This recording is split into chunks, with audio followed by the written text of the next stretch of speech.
Ark is a game full of so many creatures and also a lot of maps. And it happens to be that Ragnarok is a very popular one. So here are the 10 best creatures for Ark Ragnarok. Also, make sure to like and subscribe as it really helps the channel. In at number 10 is the Pteranodon. Now this is found on pretty much every Ark map, and you should tame it pretty much on every Ark map that supports it. Obviously you can't really use it on Genesis Part 1 or Aberration, so don't use the Pteranodon there. The thing is about the Pteranodon is it is such an easy tame, and it is just a quick way of getting you up into the air. This thing really is a great creature that every beginner can wield to their advantage. These things are great for metal runs. They also have great speed and could just get you around the map safely, so you don't just have to keep going on the ground and getting killed by raptors or whatever in the early game. Also, if you were thinking about doing any kind of cave runs, the Pteranodon is a great option too, as it can quickly get you to the entrance of a cave, and if you have another couple you can quickly fly back. But there's only one real thing about the Pteranodon, is its saddle is a little bit annoying to get with all that chitin and keratin. Also, if you thought the Pteranodon doesn't deal enough melee damage to kill things, you'd be wrong, as a good high level Pteranodon can kill quite a lot of big creatures. I have killed a few Rexes in my time with the Pteranodon. Also, if you are a PvP Ark player, taming a Pteranodon is a great shout, as these are very good for any kind of raiding due to their spin ability. If you were thinking about taming one, just simply bowler one, and then probably at the stage you'll have the saddle unlocked, you will use a crossbow with some Trancos, but if you are still in the early stages of the game, use a club. In at number 9 is the Baryonyx. Now this is really an essential creature on every map, but it can especially be useful on Ark's older maps, such as the Island, Ragnarok, and the Center. This is a great creature with not a very difficult taming method. It deals great damage and will probably kill most things that you will face in Ark. You're probably not going to take it into boss arenas, but for killing things like raptors, terror birds, maybe even Rexes and things like that, these will do a perfect job for you. But now it tends to be that their main use is for doing cave runs, as these things are big enough that they will deal a good amount of damage, but they are small enough that they will fit into most caves easily without using glitches or hacks or anything like that. Since cryopods have been released, this doesn't matter so much, but it is great that you don't have to cryo your dinos during a cave run. They also do have a secret ability in water, which can stun creatures very large. But also, if you didn't want to use these things for traveling, these are a great option as well, as they have great speed and they are very agile. The Baryonyx is not the kind of creature to get stuck on all the objects Ark has to offer. But also, if you are wondering, how am I actually going to use that spin ability, which I just briefly showed you earlier, these things can stun things up to the size of a Megalodon. As you can see here, they are completely stunned, and if your Baryonyx has enough melee damage, you can finish off some deep sea creatures really fast. Sadly, this won't work for Plesios and Mosas. And if you're taming, just make sure to head straight to the swamp. In at number 8 is the Thyla. Now these are found in any redwood biome that you can find on any map. These are quite common on the island as well, but they are definitely useful on Ragnarok as well. The amount of mobility these things have once you obtain them is absolutely insane. Yes, I do have a bit of an extra speed boost here. This isn't their official speed, but if you tweak your settings a little bit, these things can travel across the map at insane speeds. And even at default speeds, these things are insanely fast. Also, they can even climb up walls and vertical surfaces, so the Thyla is also an ideal choice for doing base raids. And on top of all of that, they're not even a very difficult tame, apart from them obviously spawning in the redwoods, as the redwoods is really a biome you don't want to be in. They are a very simple knockout tame, and if you have a net gun, these things are definitely a breeze. Another cool ability they have, like many other creatures, is a bleed ability. You can blast through so many creatures with this ability, so it is so good that this creature has it. It just really makes this thing a melee beast, quite similar to the Deinonychus or even a Carno, as they all share this same ability. These things are just so mobile and so full of features, you have to tame one. In at number 8 is the Giga. Now this is a very widespread creature and is used by a lot of Ark players. But this thing is so much better to tame on Ragnarok than on the island, as these things actually spawn in a reasonable manner. On the island, these things are so rare and rarely even ever a high level. And if you are going to tame one of these things, you're going to go for a high level, because they take a lot of commitment to tame. The amount of tranks you're going to go through, and probably quite a lot of metal you are going to go through by building a trap for one of these things, is insane. Also, you're going to need a hell of a lot of narcotics. But if you are looking to tame a Giga on Ragnarok, head straight to the Highlands part of the map, and you will find at least 2, probably even 3 Gigas on that biome. Once you've got your Giga tamed, you kind of know the drill. These things do insane amounts of damage to every creature and are just great tames to have. They can wipe out any creature you have faced in Ark, no problems at all. But the sad thing is they do have really terrible stamina, so don't even bother leveling that up at all, as it's not going to make any significant difference. But also be careful with these things, as you do not want that little rage meter of theirs to fill up to 100%, as your hard earned and well deserved tame will absolutely wipe you off and kill you immediately, and you will lose the tame. So in at number 6 is the Carcharodontosaurus. Gosh, that is an absolute mouthful. At least you don't have to spell it to tame it. But anyway, this essentially is an upgraded version of the Giga in my opinion. It has actually good stamina for once, so this can actually run around. It's a lot faster than the Giga, and once its meter has built up, it will do a lot more damage than the Giga.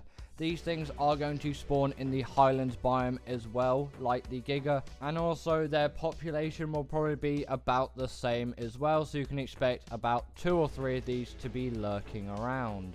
Now, just to briefly talk about stamina again, these do have a lot more stamina than the Giga, and also definitely level this up, as it will actually make a significant difference, as these things can run for a while if you just pump a couple levels into stamina.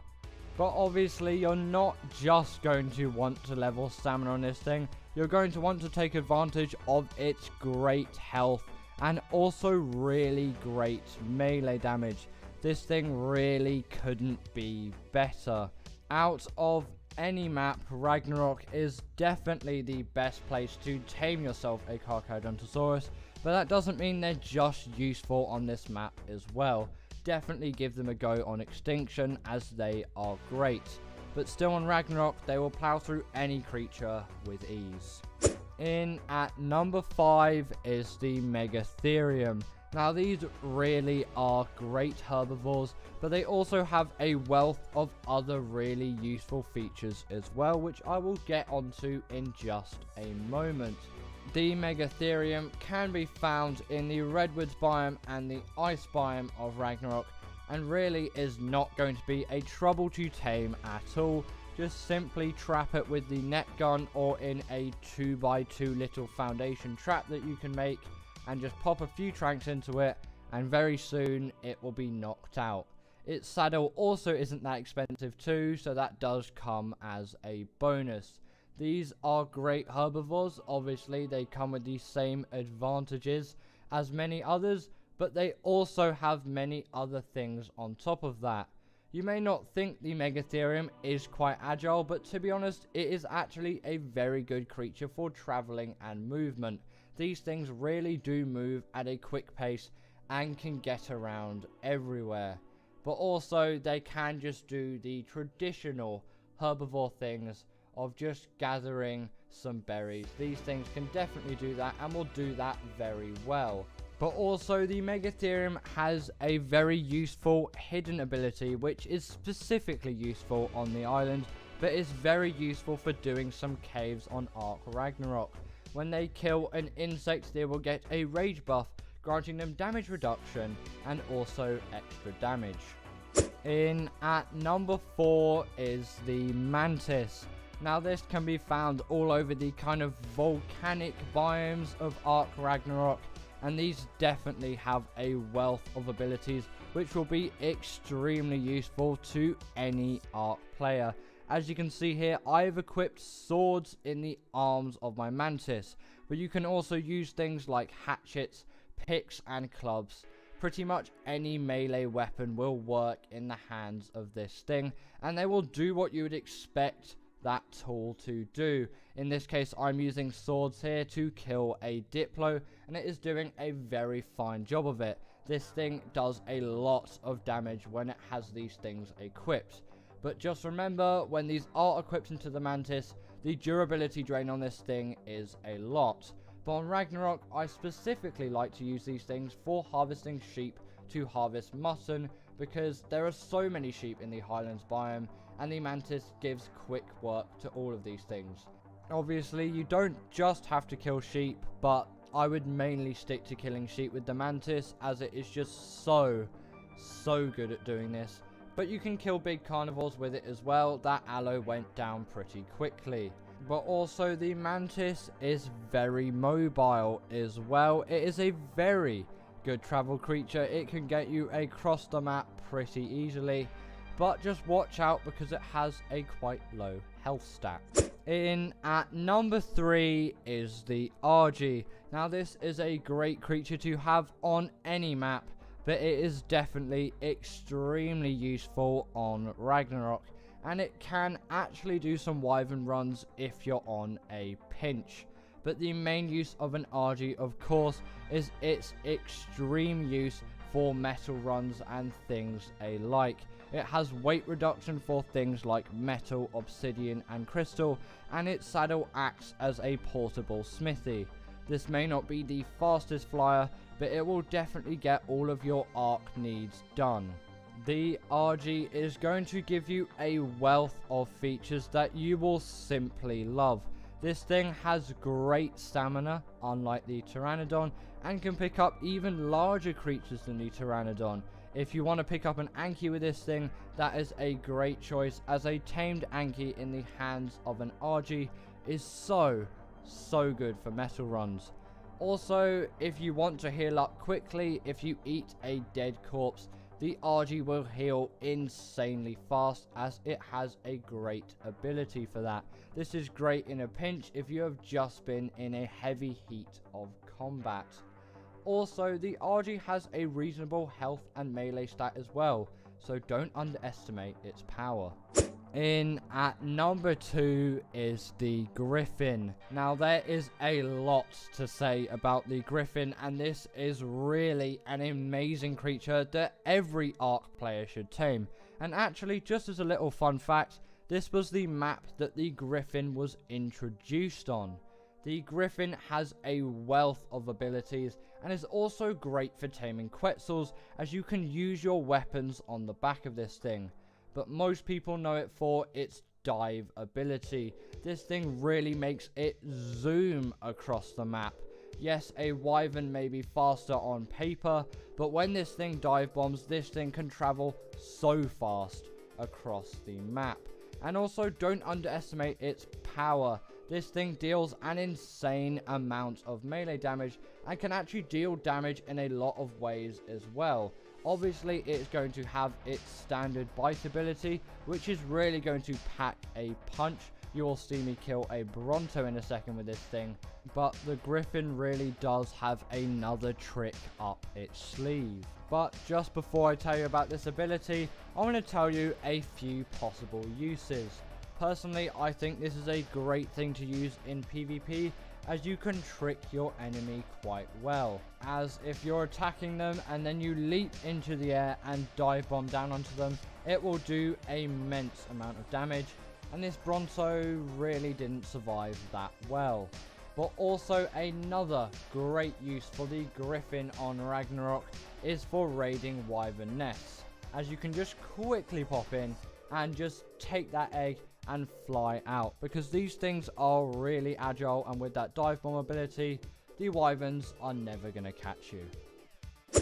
And finally, speaking of the Wyverns, in at number 1 is the Wyvern.